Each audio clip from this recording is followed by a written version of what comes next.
For God so loved the world that he gave his only begotten Son, that whoever believes in him shall not perish, but have eternal life. This verse, John 3:16, was one of the first Bible verses I memorized. You've maybe seen it on posters, t-shirts, Christian business products, graffitied on walls, and on the face of an attention-craving quarterback. But this verse also shows how different the Gospel of John is from the other three canonical Gospels, known as the Synoptics. In the previous videos, we've looked at things like the Messianic secret and the other subtle ways in which the authors of Mark, Matthew, and Luke each illustrate their understanding of who Jesus was. In John, however, there is no real subtlety, but advanced theological development that is just one of the reasons the majority of scholars date it as the last Gospel of the four to have been written. The prologue of John reads, "In the beginning was the Word," or Logos in Greek, "and the Word was with God, and the Word was God." Unlike the Synoptics, this text opens with 18 verses of theological exposition, where Jesus is described as the incarnate and eternal Word, which is synonymous with God, and thus Jesus, from the very first verse of John, is depicted as God come to earth in human form. The term logos goes back to Greek philosophy, particularly Plato and the Stoics, who understood the concept as an animating principle of the world, often identified with reason or wisdom. The Jewish philosopher Philo associated the Logos with the idea of Sophia, or the divine wisdom, and supposed that this being was both the source of the Platonic forms and a mediator who operates in the material world on God's behalf. This appears to be what the author of John means when he refers to Jesus Christ as the Logos. John's Gospel is especially notable for a recurring theme of light versus darkness, for reflections on the relationship of the Son of God to God the Father, and in having the most developed Christology and eschatology of the four Gospels. In Christian circles, debates over the Trinity, the divine role of Jesus, and the nature of salvation very frequently draw from the Gospel of John. It might even be appropriate to call John the most orthodox Gospel of the four. Yet it contains no birth narrative, no baptism of Jesus, no transfiguration, and no Last Supper, while featuring a number of stories like the Samaritan woman at the well and the washing of the disciples' feet that are missing from the Synoptics. Celia Sinclair notes that over 90% of John's Gospel is unique. There is still some question as to whether the author of John knew the Synoptics, however. The Gospel does not show literary dependence like Matthew and Luke do for Mark and Q, but it has sometimes been argued that John's author must have at least been familiar with some of these other writings, perhaps from oral recountings, or he may have incorporated parts of them in heavy redaction. What is not as open to debate, though, is that John shows evidence of relying on sources of his own. One of these is typically called the Semea, or signs, source. 7 miracles are performed by Jesus in the Gospel of John, and while the middle 5 stories are reminiscent of those in Mark, the first and last signs are unique. Interestingly, in his relation of the first sign, John notes that it was the first of the signs through which Christ revealed his glory. Later, in John 20:30-31, we read that Jesus performed many other signs in the presence of his disciples, which are not recorded in this book. But these are written that you may believe that Jesus is the Messiah, the Son of God, and that by believing you may have life in his name.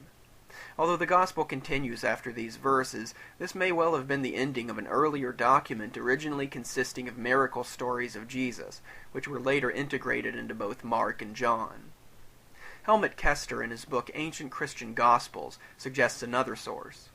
Comparing the Passion narrative of John with that in Mark, he builds a persuasive case for a pre-Markan Passion story utilized by both Gospels. John, he observes, shows no knowledge of the vocabulary and style of Mark, has no traces of the additions of Matthew and Luke to the narrative, and yet shares chronology and a number of details both with Mark and the Passion found in the apocryphal Gospel of Peter. When was John's Gospel composed? Like Mark, John includes references to the temple that appear to presuppose the destruction of Jerusalem in 70 CE. John 2:13-22 tells of the cleansing of the temple, where Jesus says, "Destroy this temple, and in 3 days I will raise it up." Even though the passage clarifies that the statement is foreshadowing the resurrection, the replacement of the temple with Jesus' sacrifice can still be seen as hinting at the demise of the second temple. Additionally, in John 11:48, the chief priests and Pharisees, deliberating over how to kill Jesus, complain that if we let him go on like this, all men will believe in him, and the Romans will come and take away both our place and our nation. Here one can't help but notice that this is an obvious nod to the destruction of Jerusalem by the Romans.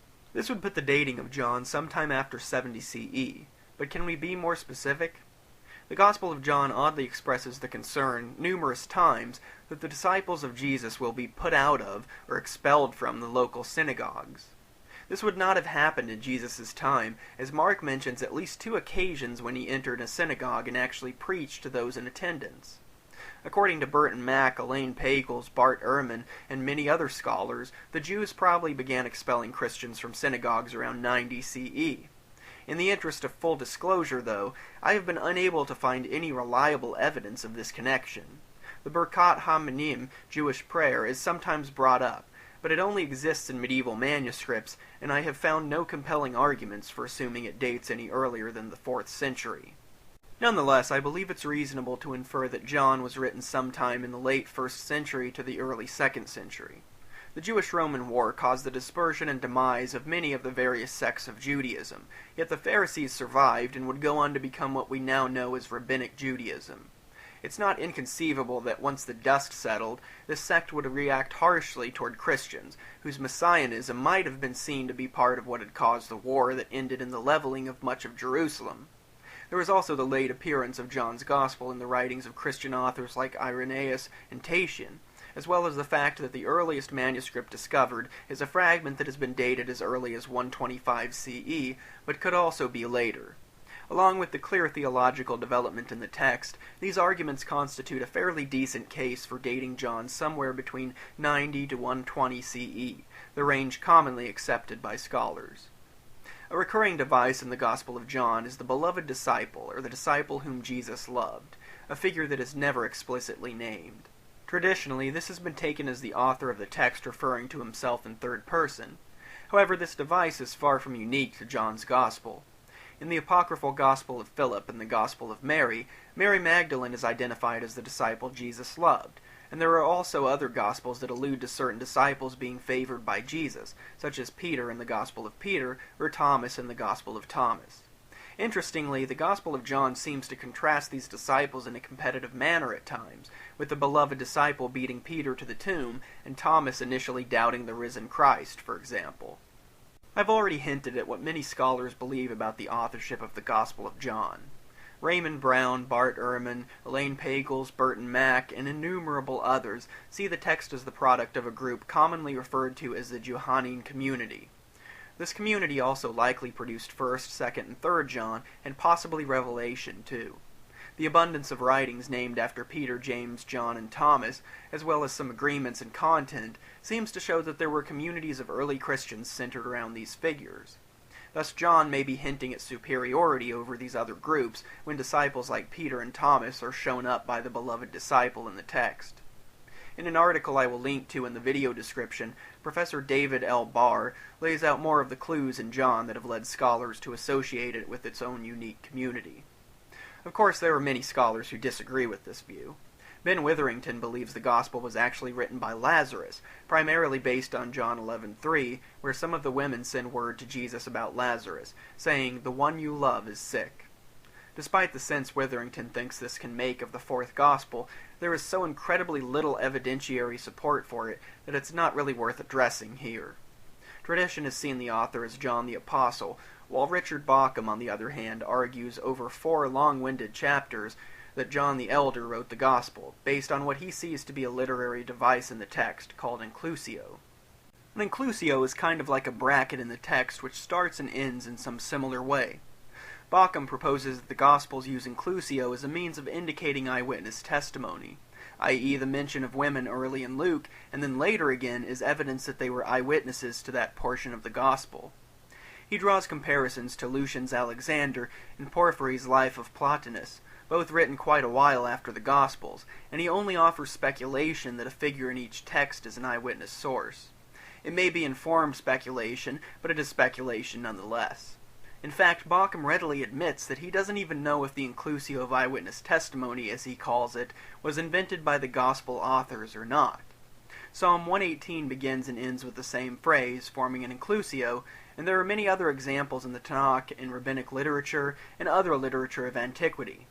It could easily be that these so-called inclusio devices are merely used because they are appealing for the orderliness they provide and how they suit memory by employing repetition, and there is little basis for assuming the Gospel authors intended them to designate eyewitness testimony if they even knew they were using them at all. Let's look at a specific example, though, such as his claim of inclusio in the Gospel of John. Bauckham notes that the disciple Jesus loved is the last figure mentioned in the text other than Jesus, and he finds the first portion of the alleged inclusio in John 1:35-39, where an unnamed disciple accompanies Andrew.